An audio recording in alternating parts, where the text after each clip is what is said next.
and keep getting closer and closer to calls for World War III. And God, I hope it doesn't happen. But at the same time, like, Biden's not doing anything to project any strength to stop it.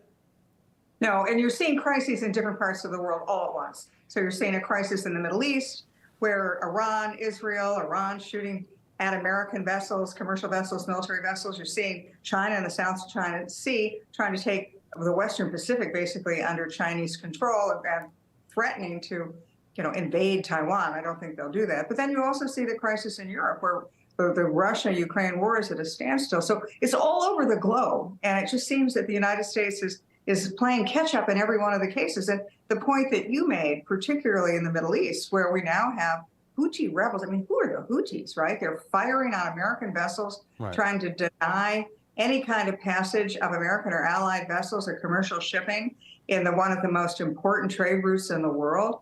And we don't seem to be able to stop them. It's just a whole series of things. And what I worry about, I mean, from your own military service, that things can change very quickly. And all you need is one incident.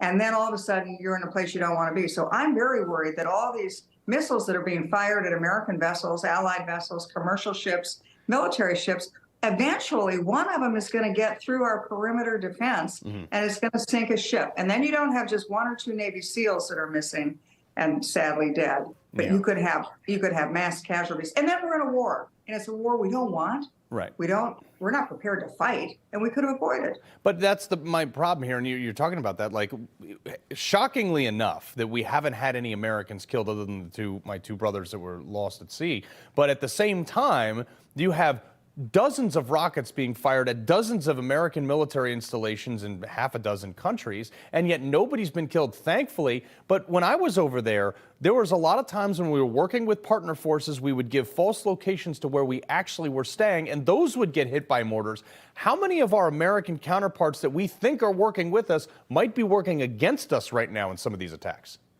Well, you don't know. I mean, and this is the problem, because as you point out, there are attacks coming all over the place. There are attacks on American interests in Iraq and Syria that are coming from the region. There are attacks on American vessels in the Red Sea. They're coming from Yemen, the Houthi terrorist proxies of Iran. They're coming in Lebanon. They're coming from Gaza. They're coming from all over the place. And you don't know who you're talking to. A lot of these are just tribes.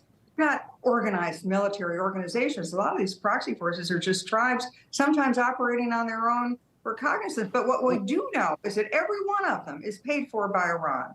It's Iran that's footing the bills. It's Iran that's arming them. And by looking the other way, pretending it isn't happening, hoping that maybe if we placate them enough, maybe we won't have a bigger conflict. In fact, it's encouraging a bigger conflict, because it's just going to keep going until we have mass American casualties. But my problem here is, like, look, the Houthi rebels are not exactly an advanced military fighting force. They're not smart enough to really constitute any significant military other than to overthrow a very weak country in the first place that they were occupying. But at the same time, when does a real leader come in and say, all right, look, Iran, you do this one more time, I'm going to turn Tehran into a 6-foot thick sheet of glass?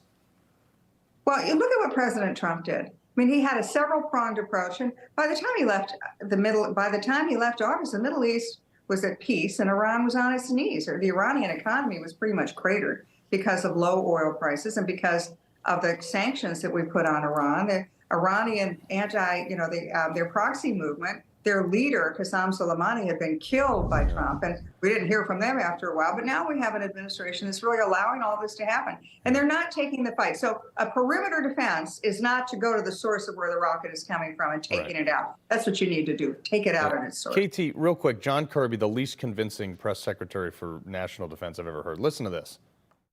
Iranian support of the Houthis is nothing new. They have not only supplied things to them, but to Hamas and Hezbollah and other groups in the region. And I would just say we're monitoring that flow as closely as we can. I think that's as far as I'm going to be able to go today. Yeah, that doesn't exactly make me feel good about American defense. Flow? Harsh words to follow? We're going to criticize them at the UN? Ouch. Why we're letting Iran just run circles around us, and it will be ultimately to our peril. And I just hope that we're not in a war in the Middle East, that we get sucked into another forever war in the Middle East because of incompetence in the current administration. Yeah, that's unfortunately where we might be headed. KT McFarland, appreciate you stopping by.